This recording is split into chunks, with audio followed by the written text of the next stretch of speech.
జై శ్రీరామ్. నమస్కారం అండి. అందరూ కూడా ఈ వీడియోని స్కిప్ చేయకుండా చూడండి. ఈ క్రోధీ నామ సంవత్సరం అయిపోతున్నది. ఇక 2025 మార్చి 30వ తేదీ మనము కొత్త సంవత్సరంలోకి అడుగు పెట్టబోతున్నాం. శ్రీ విశ్వావసునామ సంవత్సరంలోకి మనము అడుగు పెట్టబోతున్నాం. ఈ గత ఏదైతే సంవత్సరాలు ఉన్నాయో ఈ క్రోధీ నామ సంవత్సరంలో మనం ఎలాంటి ఇబ్బందులు పడ్డాము, ఈ పేర్లకు తగ్గట్టుగానే క్రోధీ నామ సంవత్సరము, వికారి నామ సంవత్సరంలో మహమ్మారి కరోనా వచ్చి మనకి ఎలాంటి సిచ్యుయేషన్ మనకి తెచ్చిపెట్టిందో మనకందరికీ తెలుసు. ఈ పేర్లకు తగ్గట్టుగానే మన జీవితాలకి కూడా చాలా ఇబ్బందులు మనకి వచ్చాయి. క్రోధీ నామ సంవత్సరం, వికారి నామ సంవత్సరం. ఈ క్రోధీ నామ సంవత్సరంలో మనము అబ్జర్వ్ చేసే ఉంటాం, ఎక్కువ క్రోధంతో అటు సామాజిక పరంగా ఇటు రాజకీయ పరంగా అన్ని రంగాల వాళ్ళలోనూ కొన్ని ఇబ్బందులు తీసుకువచ్చి పెట్టింది ఈ క్రోధీ నామ సంవత్సరం. క్రోధము, ద్వేషము, ఎందుకు ఇలా జరిగింది క్రోధీ నామ సంవత్సరం అని మనం ఒకసారి తెలుసుకుంటే, ఎక్కువ శాతం గ్రహాలు ఎక్కువ రోజులు ఒకే ఇంట్లో ఉండడము, ఒక 22-23 రోజుల్లో మారబోయే బుధుడు 60 రోజుల పాటు ఒకే ఇంట్లో ఉండడము, తర్వాత కుజుడు 45 రోజులకి ఒకసారి మారే కుజుడు కూడా 6 మాసాల పాటు స్తంభించి ఉండడము, గురు వక్రి, శని వక్రి, శుక్రుడు వక్రి, ఉచ్చస్థానంలో వక్రించి ఎక్కువ కాలం ఉండడం లాంటివి. సో ఇవన్నీ కూడా వక్రగతి పొందిన గ్రహాలు మనకి ముందుకు వెళ్ళడానికి వదలకుండా వెనక్కి వెళ్ళడము, ఎక్కువ ఇబ్బందులు మనము పడి ఉన్నాం. అయితే శ్రీ విశ్వావసునామ సంవత్సరం మనకు పేరు ఆల్రెడీ మనకి చెప్పబోతున్నది. ప్రజల్లో ఒక విశ్వాసంతో, ఒక శాంతి సౌహార్దంతో అందరూ కలిసిమెలిసి వెళ్తారు ఈ సంవత్సరం అనే ఒక హోప్ అయితే నాకు ఉన్నది. అటు రాజకీయ పరంగా కావచ్చు, సామాజిక పరంగా కావచ్చు, తర్వాత ఏదైనా కానీ పెద్ద పెద్ద బిజినెస్ వేత్తలు కావచ్చు, బిజినెస్ విషయాల్లో, ఉద్యోగం విషయాలలో కావచ్చు, ఇలా ప్రతి ఒక్క విషయాలలో శ్రీ విశ్వావసునామ సంవత్సరం అందరికీ మంచి చేస్తుందని, మంచి చేయాలని మనం కోరుకుందాం. అయితే ఈ ఏదైతే శ్రీ విశ్వావసునామ సంవత్సరంలో 12 రాశుల వాళ్ళకి ఎలాంటి ఫలితాలు రాబోతున్నాయో తెలుసుకుందాం. దానికన్నా ముందు ఒక 2-3 నిమిషాల పాటు మీకు కొన్ని విషయాలని మీకు చెప్పబోతున్నాను. సోది అని అనుకోవద్దండి. సో అందరికీ కూడా అర్థం అవ్వాలి, అర్థం చేసుకోవాలి అనే ఉద్దేశంతోనే నేను ఇక్కడ చెప్పడం జరుగుతున్నది. ఈ గ్రహ సంచారం ఈ సంవత్సరం కనుక చూసుకున్నట్లయితే మార్చ్ 29వ తేదీ నుంచి శని గ్రహ మార్పు అనేది జరగబోతున్నది. శని కుంభరాశిని వదిలి మీనరాశికి వెళ్లి సంచారాన్ని ప్రారంభం చేస్తున్నారు. గురువు గారు మే 13వ తేదీ నుంచి ఆయన మిథున రాశికి వెళ్లి సంచారాన్ని ప్రారంభం చేస్తున్నారు. రాహుకేతులు ఇద్దరు కూడా మే 18వ తేదీ నుంచి రాహు కుంభంలో, కేతు సింహరాశిలో సంచారాన్ని చేస్తున్నారు. ఇక్కడ మనకి చాలా మందికి ఏంటి అంటే, ఈ ఏళ్నాటి శని, అష్టమ శని, పంచమ శని, అర్ధాష్టమ శని అనగానే భయపడుతూ ఉంటారు. ఆ భయపడుతూ ఒక జ్యోతిష్కుడి దగ్గరికి వెళ్తారు. ఇప్పుడు అన్ని రంగాలలో కూడా మనీ మైండెడ్ పీపుల్స్ ఎక్కువైపోయారు. వాళ్ళకి అక్కడ ఏ దశాభుక్తి జరుగుతుందో తెలియదు. అష్టకవర్గ బిందులు శని ఎన్ని ఇచ్చాడు, గురు ఎన్ని ఇచ్చాడు, ఇప్పుడు మిథున రాశికి గురు వెళ్తున్నాడు, అష్టకవర్గ బిందులు ఎన్ని ఇచ్చాడు, శని మీనరాశికి వెళ్తున్నాడు, మీ జన్మజాతకంలో శని ఎన్ని బిందువులు ఇచ్చాడు, దశా పీరియడ్ ఏది జరుగుతుంది, ఎవరికి ఈ ఏళ్నాటి శని, అష్టమ శని, పంచమ శని ఎక్కువ ఇబ్బంది పెడుతుంది, ఇవి అస్సలు తెలుసుకో. ఇవన్నీ పక్కన పెట్టేసి ఈ ఏళ్నాటి శని జరుగుతూ ఉంటుంది. ఒక వ్యక్తి జ్యోతిష్కుడి దగ్గరికి వెళ్తాడు. ఆ జ్యోతిష్కుడు శని గ్రహానికి సంబంధించిన నీలమణిని సజెషన్ ఇస్తున్నారు, ఉంగరం పెట్టుకోండి అని. తర్వాత ఇక్కడ ఇంకొక విషయం ఏంటి అంటే, ప్రజల్లో కూడా అలాంటి భావన వచ్చేసి, అంటే ఉంగరం పెట్టుకోగానే మన తలరాతలు మారిపోతాయి అన్నట్టుగా అనుకుంటూ ఉంటారు. కానీ అక్కడ వాళ్ళకి తెలీదు, యాక్చువల్లీ శని వచ్చినదే మనకి పాఠాలు నేర్పించడానికి, నష్టం చేయడానికి అనేది ప్రజల్లో తెలియదు. ఇక్కడ ఒక 20,000 రూపాయలు పెట్టి ఉంగరం కొనుక్కుంటాం కానీ రోడ్ సైడ్ మన టౌన్లో గోవులు వెళ్తూ ఉంటాయండి. ఆ గోవులకి ఒక అరటిపండు కూడా ఇవ్వలేము. అలాంటి ఒక పరిస్థితిలో అందరూ వెళ్తున్నారు. శని అనగానే భయం అనేది ఉంటుంది. ఆ భయంతో పెద్ద పెద్ద హోమాలు, జంప్ స్టోన్లు వేసుకుంటూ ఉంటారు. అవన్నీ పని చేయవు అనేది అందరూ కూడా గుర్తు పెట్టుకోవాలి. తొందరగా ఉద్యోగం రావాలి, ఉంగరం పెట్టుకోండి. ఉంగరానికి ఉద్యోగానికి సంబంధం ఏంటి అండి? మీ జన్మజాతకంలో దశమాధిపతి ఎక్కడున్నాడో, అమాత్యకారకుడు చాలా కీలకమైన పాత్ర అనేది వహిస్తుంది ఉద్యోగం విషయాలలో. తర్వాత ఈ భార్యాభర్తల మధ్య చాలా ఒడిదొడుకులు ఫేస్ చేస్తూ ఉంటారు. భార్యాభర్తలు ఇద్దరు కూడా చాలా ఇబ్బందులు పడుతూ ఉంటారు. పెళ్లి జీవితం చాలా ఇబ్బందులు పడుతూ చాలా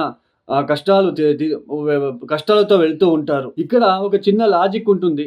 మీ జన్మ జాతకంలో ధారాకారకుడు ఎవరు? మన కాలపురుష చక్రంలో ధారాకారకుడు ఎవరు అంటే శుక్రుడిని రిప్రజెంట్ చేస్తాం. బట్ ఒక ఇండివిజువల్ జాతకానికి వచ్చినప్పుడు ధారాకారకుడు ఎవరు అని కనిపెట్టి ఆ ధారాకారకుడికి కొన్ని పరిహారాలు, సింపుల్గా ఉండే పరిహారాలు చేస్తూ పోతూ ఉంటే మ్యారేజ్ జీవితంలో అప్పుడు కొంచెం మార్పు అనేది వస్తుంది. ఒకటి గుర్తుపెట్టుకోండి, జ్యోతిష శాస్త్రంలో పూర్తిగా కర్మని పోగొట్టుకోవడానికి అయితే లేదు అండి. అయితే ఆ కర్మని తగ్గించుకోవడానికి మాత్రమే ఉంటుంది. మనము దేవుడి గుడికి వెళ్తాం, దేవుడు మనకి శిక్ష ఇవ్వడండి. దేవుడు మనకి ఏది ఇబ్బంది పెట్టాడు. దేవుడు మనకి అయినంత మనకి మంచి చేయాలని చూస్తాడు. అయితే మనం చేసిన కొన్ని తప్పుల వలన మనకి ఈ లెసన్స్ని ఎవరు నేర్పిస్తారు అంటే నవగ్రహాలు. ఈ ఏళ్ళనాటి శని, అష్టమ శని, పంచమ శని వచ్చినప్పుడు మనకి ఆత్మస్థైర్యం చాలా ఇంపార్టెంట్. ఆత్మస్థైర్యాన్ని ఎలా చూస్తాం? మన జన్మ జాతకంలో లగ్న స్థానాన్ని బట్టి మనము ఎలాంటి సిచ్యుయేషన్ వచ్చినా కూడా ఎలా ప్రవర్తిస్తాము, మనం ఫేస్ చేయగలమా లేదా అనేది మన లగ్న కుండలి చెప్తుంది. అందుకే గోచారం వేరు, లగ్న చాట్ వేరు. ఇప్పుడు ఏళ్ళనాటి శని వచ్చింది, ఉద్యోగం పోయింది. ఉద్యోగం పోగానే మనము కుమిలిపోతామా, లేదా ధైర్యం పెంచుకొని మనం ఇంకొక ఉద్యోగానికి ప్రయత్నాలు చేస్తూ ఉద్యోగం సాధిస్తామా అన్నది దశాభుక్తి వలన, లగ్నాధిపతి వలన మనం తెలుసుకోవచ్చు. ఇప్పుడు ఏళ్ళనాటి శని, పంచమ శని, అష్టమ శని ఎవరికైతే జరుగుతూ ఉందో వాళ్ళకి దశా పీరియడ్ గనక, చంద్ర మహాదశ, శని మహాదశ గనక జరుగుతూ ఉంటే వాళ్ళకి ఎక్కువ ఇబ్బందులు తప్ప మిగతా వాళ్ళకి ఉండవు. అష్టకవర్గ బిందువులు కూడా మనం చూసుకోవాలి. ఇప్పుడు ఈ శని గురించి ఇప్పుడు అన్ని రాశుల వాళ్ళు ఒక చిన్న రెమెడీ చెప్తాను శని కోసము. మీరు ఆ పరిహారాన్ని చేసుకోండి. 16 శనివారాలు ఈ బెల్లం నీళ్లు కలిపిన, ఏదైతే నీళ్లలో బెల్లం కలిపి ఆ నీళ్లతో గోధుమ పిండి తడిపి చిన్న చిన్న ఉంటలు చేయాలి. 8 ఉంటలు లేదా 16 లేదా 17 ఉంటలు చేసుకొని ఆ ఉంటలు చేసేటప్పుడు శం శనైశ్చరాయ నమః, శం శనైశ్చరాయ నమః, శం శనైశ్చరాయ నమః అనే ఒక మంత్రాన్ని పఠిస్తూ ఆ ఉంటలు చేసి టెరెస్ మీద కానీ కాంపౌండ్ మీద కానీ పెట్టండి 16 శనివారాలు. ఇది చేసి చూడండి, మీకు అర్థమవుతుంది. అవి పక్షులు తింటాయో, కాకులు తింటాయో, ఎలుకలు తింటాయో తెలియదండి. బట్ అది చేసి చూడండి. ప్లస్ ఇంకొక పరిహారం ఏంటి అంటే, తమిళనాడు దగ్గర పాండిచేరి మధ్యలో తిరువనెల్లూరు అని ఒక క్షేత్రం ఉంది, శని క్షేత్రం. అక్కడికి వెళ్ళి తగిన అభిషేకాలు, తైలాభిషేకం లాంటివి చేయించుకోవడా రావడానికి మాత్రమే ప్రయత్నం చేయండి. ఈ ఏళ్ళనాటి శని, పంచమ శని, అష్టమ శని వచ్చినప్పుడు శని మంత్రాలు కూడా చదువుకోరాదు అని నేను సజెషన్ ఇస్తానండి. ఎందుకంటే శని బలహీనపడి అక్కడ మనకి కర్మానుసారంగా మనకి ఇబ్బంది పెట్టడానికి వస్తూ ఉన్నాడు. మనము ఆయన నుంచి తప్పించుకోవాలి, తర్వాత ఆయన్ని ప్రసన్నం చేసుకోవాలి. అలాంటి పరిహారాలే మనం పాటించాలి. కాలభైరవేశ్వర గాయత్రి మంత్రం వస్తుంది, శివ పంచాక్షరి మంత్రం వస్తుంది. వృద్ధులకి సహాయ సహకారాలని అందించండి. తర్వాత గాడ్రేజ్, బీర్వా లాంటివి దానాలు ఇవ్వండి. ఏదైనా అనాథాశ్రమాలు, వృద్ధాశ్రమాలకి డొనేషన్ ఇవ్వండి. శని నుంచి తప్పించుకోవాలనే ఒక తపనతో సామూహికంగా హోమాలు, పెద్ద హోమాలు, జెమ్ స్టోన్లు ఇవన్నీ పని చేయవు.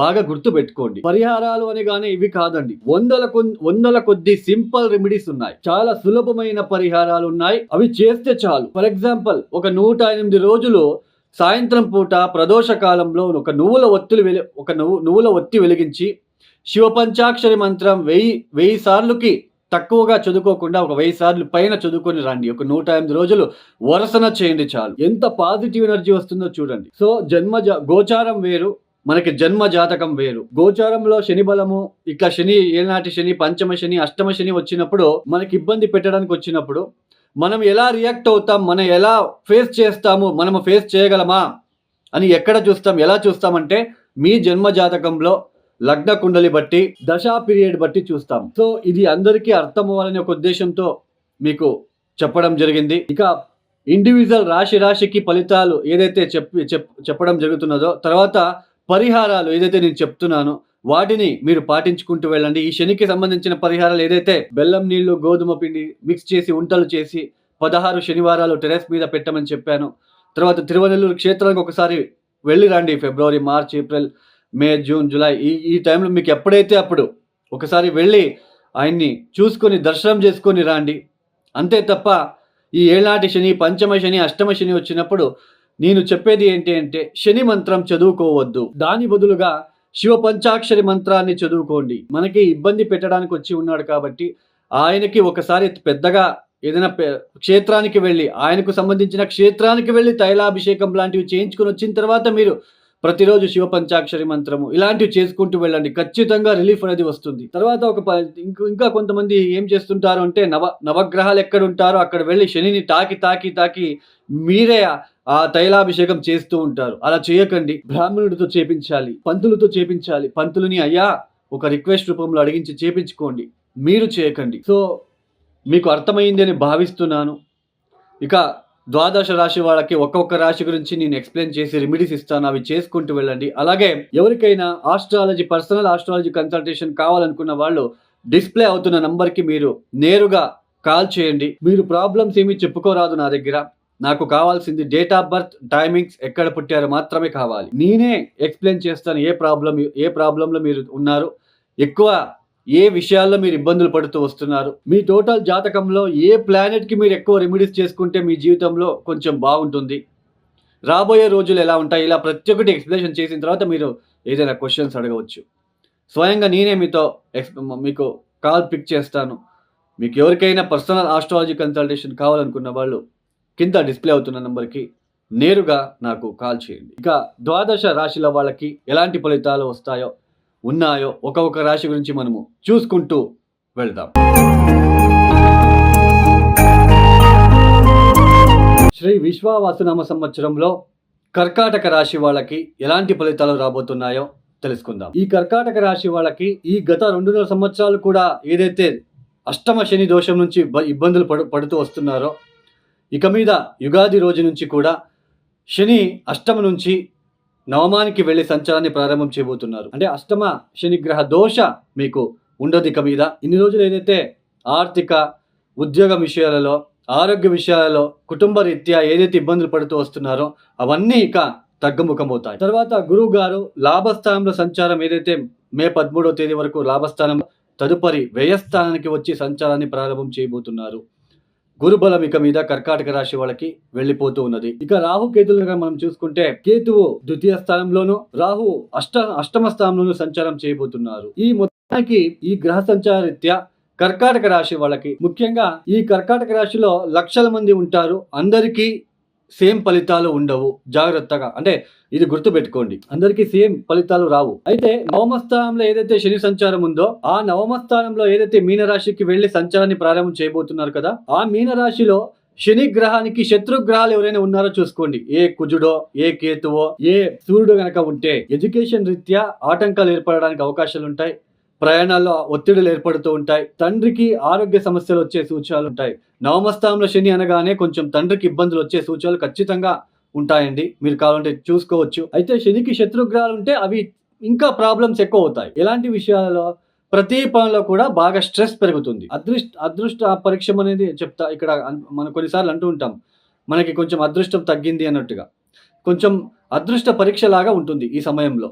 అయితే ఫ్యామిలీ, ఫైనాన్షియల్ విషయాల్లో అయితే ఇబ్బందులు రావండి, డోంట్ వరీ. తర్వాత తీర్థక్షేత్రాల దర్శనాలు కూడా చేసుకుంటారు. నవమాధిపతి అయిన గురువు గారు వ్యయస్థానంలో సంచారం ఏదైతే ఉందో కొంచెం స్థాన సంచలన సూచనలు ఉంటాయి. తీర్థక్షేత్రాల దర్శనాలు ఇలాంటివన్నీ ఈ సంవత్సరం మీరు చూస్తారు.